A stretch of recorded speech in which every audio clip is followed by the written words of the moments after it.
Assalamualaikum warahmatullahi wabarakatuh. Salam sejahtera. Today I will be presenting my conference paper entitled Cause and Effect of the Emerging Chinese Car in the Indonesian Automotive Industry. I am Ibham Veza. All of the authors are written here. Muhammad Farid, Muhammad Said, Triwidodo Besar Riyadi, Jati Wibowo, Muhammad Azman Azbas, Zulkarnain Abdul Latif, and Mazlan Said. We are from three different university, from UTM, Johor, Malaysia, and from the second one is from Universitas Muhammadiyah Surakarta, and the last one is from Sampurna University. We begin by explaining the background of the research. In Indonesia, Japanese cars have been dominating the archipelago for almost 40 years. So the dominant car producers in Indonesia are Japanese cars. Today they control over 95% cars in the Indonesian roads, leaving the remaining percentage for other international brands, so only 5% for other brands from Korea, Europe, and America. Meanwhile, China is the biggest car producer in the world. Many world car manufacturers are competing to sell their vehicles units in China and also abroad. Although the first wave of Chinese exports in 2005 was a disaster, their comeback now is different. They are more prepared and mature in terms of technical ability and financial backup. According to the initial quality study by GD Power, the quality gap between Chinese and other international brands is becoming narrow. In 2017, the quality gap was only 13 pp 100 problems per 100 cars. So there are only 13 problems per 100 cars. This was a massive improvement, considering back in 2005 the number of problems was as high as 380, way above the international brands, which stood at 193.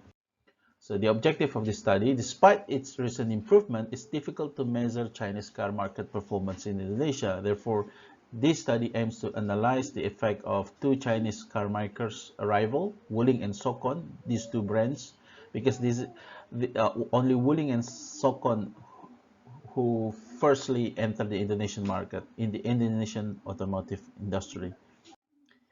In terms of the methodology, data on car sales was obtained from Gaikindo, an association of motorized vehicles in Indonesia. Gaikindo provides two types of sales and data from each producer, registered as its member, wholesale and retail. There are two data, wholesale and retail. The wholesale data represents the number of cars distributed to the dealers by brand holder agents.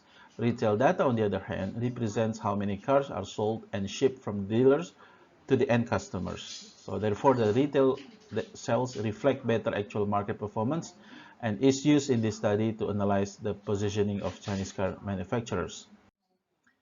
In terms of, as for the results in discussion, Wuling and Sokon entered for the first time in the Indonesian automotive market in mid-2017. So before that, the top 10 in the list are all Japanese companies. The total market share of these 10 Japanese brands reached 97.7% of the entire Indonesian automotive market in 2016. This percentage doesn't differ greatly from the figures in previous years, indicating a strong dominance of the Japanese automakers in Indonesian automotive market. And now we come to the results and the discussion. There are several factors that make this Japanese, before we provide the data of the Chinese car, firstly we describe several factors that make these Japanese companies so dominant.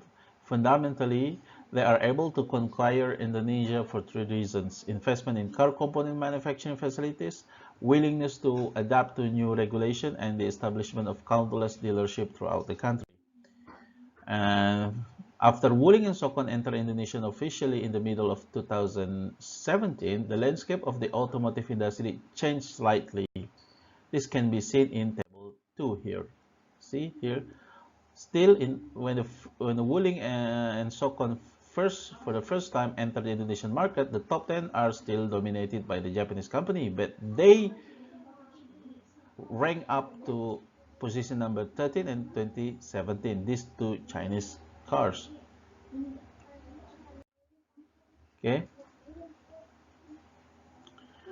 And also in the following years, in 2018, the top 10 car manufacturer in the Indonesian automotive industry, and their performance was even better. Wuling ranked up to increase to position number 9 and Sokon to number 19 from the previous years. So in the day, Wuling now is in the top 10.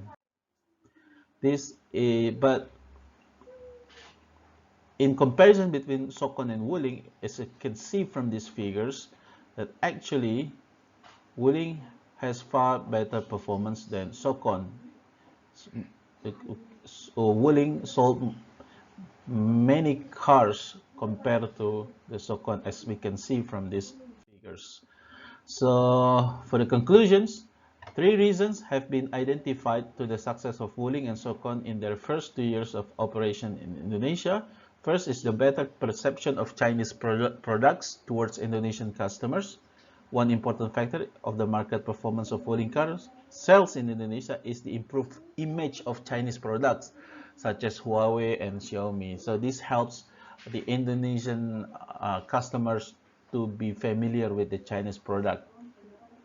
And second reason is the development of marketing trend and the decline of conventional dealership strategy, along with the growing of YouTube vehicle review channels.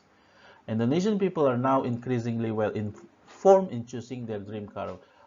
Back in the past, people bought car because of reputations, because of the brand, but now Indonesian people are increasingly aware of the features and facilities, so it doesn't necessarily, so it's still okay to buy a Chinese car as long as the features are more and well advanced compared to the Japanese car. And the third reason is the presence of social media and its sharing features that can spread a content massively, where a new automotive brand can break the hegemony of old player domination thanks to the intense promotion and social media. And this is the last reason, because of the influence of social media. If, let's say, this happens with the Wuling because of its extra feature and affordable price, people are sharing it. One person bought a car and share on the social media, and this is followed by, this is trigger the curiosity from other potential buyers, so it becomes viral. So these 3 reasons are the fundamental reasons why Chinese cars has successfully entered the Indonesian market. And that's it. Thank you.